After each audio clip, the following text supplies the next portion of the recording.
representing VFW Post 3631 and its Ladies Auxiliary, Department of Colorado. Our first place Voice of Democracy winner, Adam Densmore.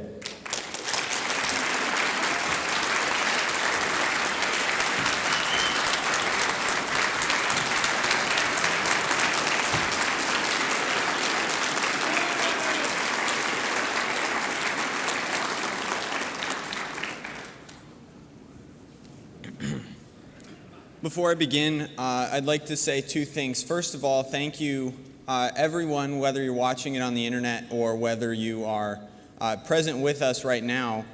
If you've served in the armed forces to keep this great nation free so that I can participate in speech competitions like this one, thank you. Sincerely, thank you. And secondly, thank you to my parents for encouraging me to do the competition. And to my sister Ellen for her help with my forensics speech and debate activities. Freedom because of bravery. My first taste of American pride was when I was 12 at the grocery store with my mom. We went to the food court for dinner and noticed an elderly man with a World War II veteran's cap on. We approached him and introduced ourselves, and as I shook his hand, my heart swelled with pride. I was proud of my country.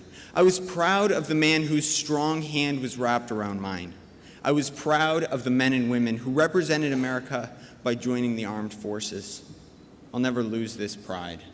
I will always be a patriot, a lover of the red, white, and blue, and an admirer of our veterans. Our national anthem calls America the land of the free and the home of the brave. But America can only be free if she is brave. Economics tell us that nothing is free. There's no such thing as a free lunch.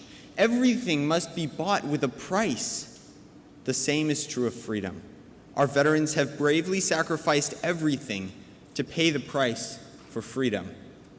Courageous men and women, like the one I met at the grocery store, are the reason that America can still be free throughout history.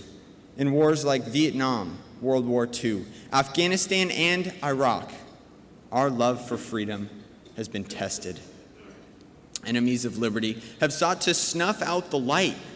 However, proud representatives of America have ventured through jungles where armed enemies lurked in the unknown, ready to strike and disappear. They've charged onto beaches under heavy machine gun and artillery fire where they knew they probably wouldn't make it out alive. They've colored the ocean red with their blood, shed for the liberty of people they will never meet. Thanks to them, my family can go to church on Sunday. Thanks to our veterans, I have no fear of being caught praying. Thanks to our veterans, I can say what I want, when I want, and where I want.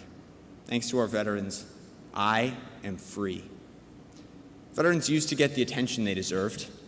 When a man returned home from fighting on the front lines, his family and friends would throw a welcoming celebration. He was thanked many times, and his face might even appear in the newspaper.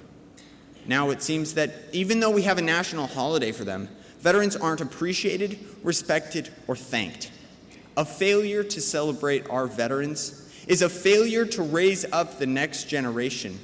If future leaders don't understand the sacrifice necessary to maintain a free nation, no one will make that sacrifice later on down the road.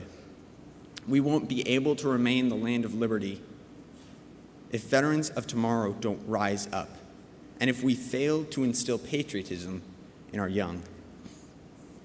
America is only as free as she is brave. I met a veteran, and that made me want to be brave. Veterans not only protect us by fighting, they lead the next generation of patriots. Without veterans, my generation, the leaders of tomorrow, will not know what honor looks like. We will not grasp the idea of bravery. We will not have the dedication to answer the call of duty, to stand up and say, I will go, when terrorists fly airplanes into our buildings. No one will care. No one will be brave. Freedom isn't free.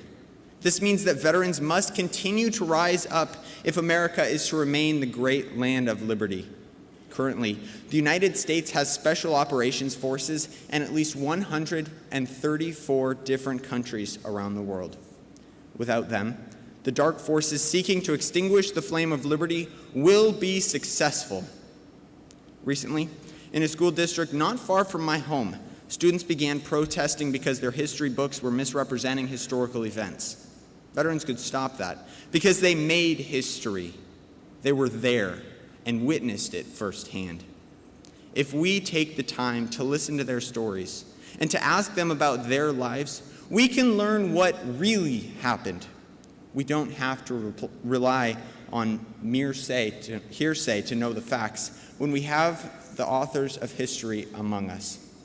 These heroes deserve to be heard, and we are foolish if we don't take advantage of the opportunity. As a high school student, everything I do is motivated by the future. I plan my future, I prepare for my future, and it's easy to take my future for granted.